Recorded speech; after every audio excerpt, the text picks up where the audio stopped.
Hey. Okay. So I'm reflecting on a couple of things. What are the couple things? Lots. This week has been wild. This past week has been wild. Let me set the tone for you. Let's just set the scene. Talking girl to girl. Okay, so I last week got sun poisoning. So I got my poor skin's peeling off. And I unexpectedly needed to replace my phone. And I was able to do that, alhamdulillah. You know, all praises due, because truly, it's like every time you level up, there's new challenges that present themselves. And I'm just grateful because the time and energy I would have used to have to spend on solving the kinds of problems that I gracefully handle at this point is not even a comparison. I was reflecting because I also had this unexpected expense that took out whatever, a band at least from my pocket, all of these things, right? And so these are things that I would have actually crashed out at a certain point, and now it's I got on the train when I got the information that I needed to solve this, and by the time I got off the train, it was taken care of. Before I could even make it all the way to Brooklyn, I was good. And wow, that's pretty amazing, number one. Number two, that's not what I was coming on here to say. I'm just documenting because this is me preparing for a highbrow fashion show, New York Fashion Week event that I'll be auctioning my art off at. And it's the first event like this that I'll be doing that at. I've done live art auctions before, which is cool, in New York City. And I've sold pieces while they were still wet. But this is a lot different. This is a lot more intentional. This was a personal invitation for me to be involved and invited.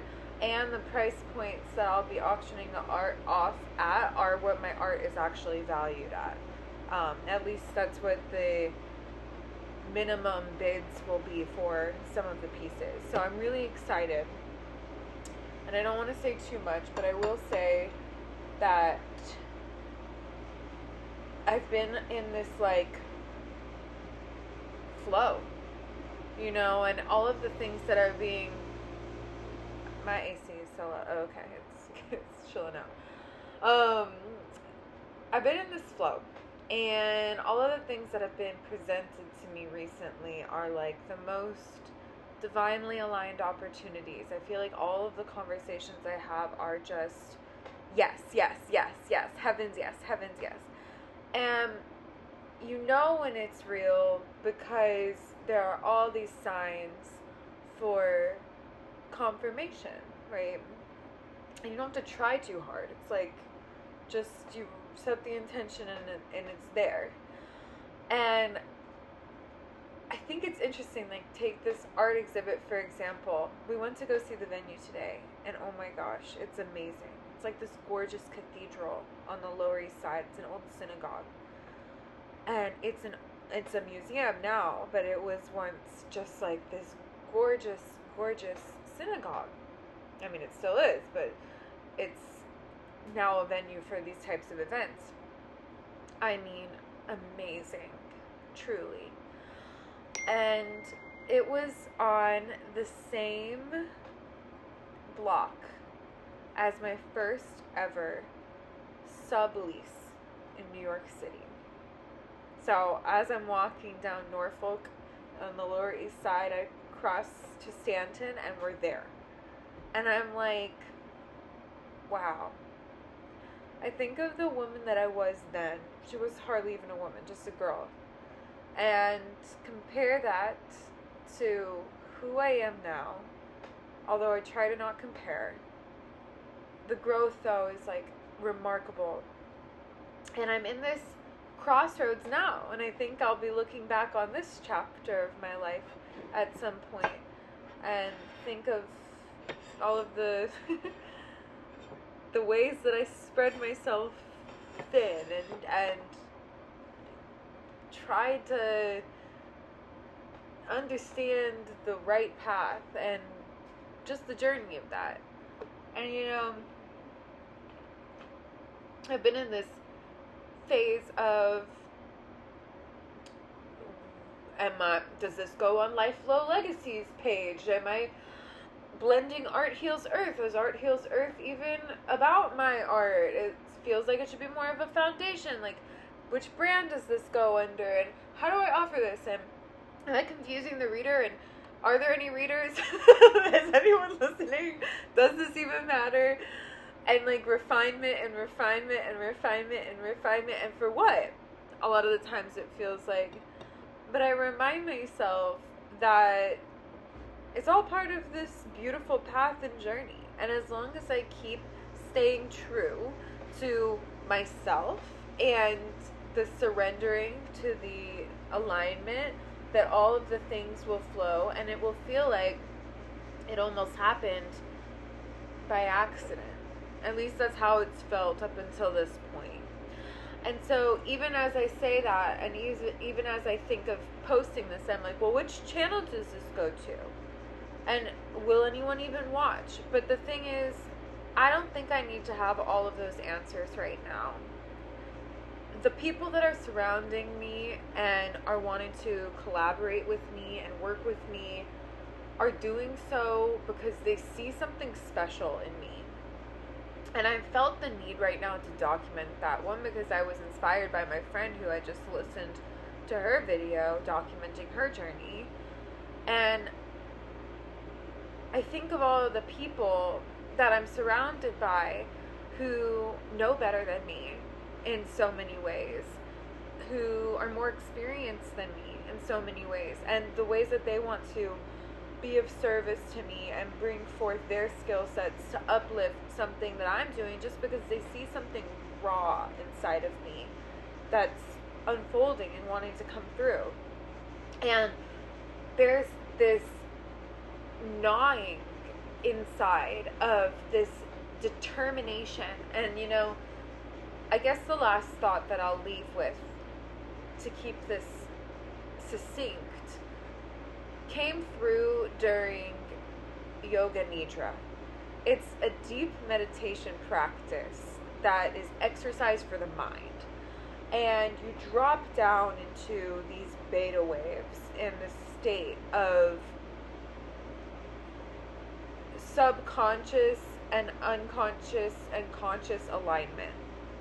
It's like you're in a deep sleep, but you're completely awake in your stillness. And there's a guided meditation that you go into, and you have a total bodily awareness. And it brought through a few different types of, I just feel like it's really loud. Let me turn off the AC for this spot. Every time I'm on the phone, someone's like, can you turn that off? I'm like, look, it is, I don't know what to tell you. It's loud here. Okay, it's my studio. This building is 150 years old. I do not know what you want to tell you, but Billie Holiday lived down the hall, so I haven't lost my train of thought. Remarkable, isn't it?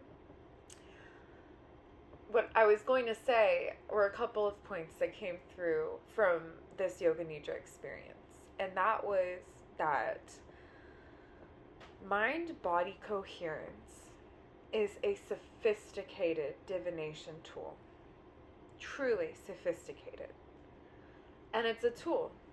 And just like any other tool, clay, plastic, well, these are materials, but the carving tools, the machinery that built these things, the lighter, money, paint, just like any tool, how you use them is what determines the outcome. 2 more thoughts. Determination. most of the time, people think of determination as, well, the spirit behind what I'm really articulating from this journey that I'm documenting, right? Determination. To be determined. But what is the determination of something? It's like a decision. I think that that's a really beautiful point. Determination. To stick with something. But the determination, the result, the outcome of how we use these divination tools. And the last thought is that in Yoga Nidra, the practice, you usually keep what's called a sankopa. Not to be confused with sankofa, which is the returning back to retrieve something to move forward. But the sankopa is a phrase that you keep as your intention throughout the practice. And typically you allow for a phrase to be the thing that you hold on to because you want to manifest it. And isn't manifest a funny word? It's like fest, like a party, an I right at the center. It's like a party of our own ego in a way. We think about, oh, I'm manifesting this. Oh, I'm controlling universal determination and law.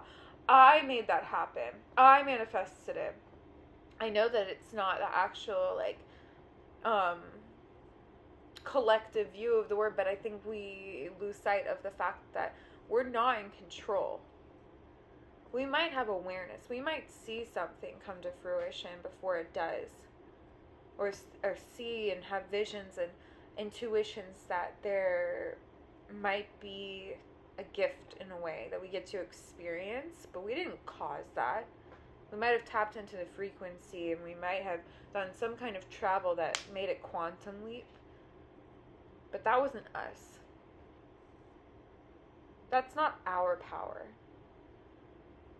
to claim, to channel maybe, but me? You? I don't know. And with that, the sankopa is usually something we attach to try to channel, to direct, to funnel the outcome. And I just felt in this deep Yoga Nidra state, all these words coming through of intentions and goals and things that I do have and seek to bring to life. But there was this release, a letting go, that reminder that I don't actually have to attach myself to any one of those things, that what's meant to be will be. And that I surrender to the divine timing of all of that coming to fruition. That's not my job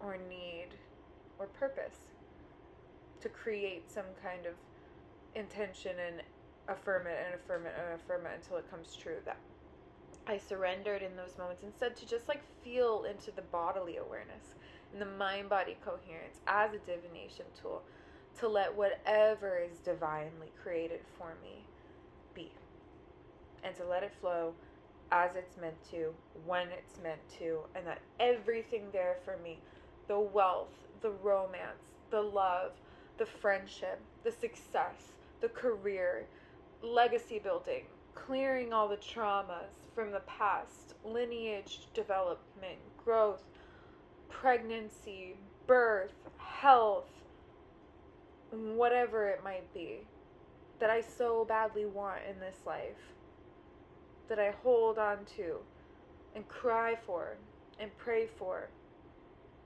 that all of those things are happening for me, but not for me. And that I will get to experience and witness those things when and as I'm meant to, and that there's no need to force, and that there's no need to even confine it into a phrase or a sentence, that that's just what is, as it will be. And I think that's beautiful. So here we are, documenting this one moment in time, August 18th, 8:11 p.m. 2025 from my studio apartment on the Upper West Side with a little bit of Thai tea left and some cracked clay and some problem solving to do of how in the heck are we gonna pull off all these amazing things that are happening. You know, a brunch for legacy alignment this weekend with my community, and a legacy wealth building series of events that we're putting on for the fall to help women put together their wills and their trusts and their estate plan and get their families insured and protected from the heart, and to auction off my art the way that I know it's meant to be for the first time, and to perform in this space. The first of many opportunities to do that, to get ahead in my own life, in my own finances, in my own career. That made me attract my own husband. Maybe not. We'll see. You know? And to let it be whatever it is. But these are dreams and hopes I do have.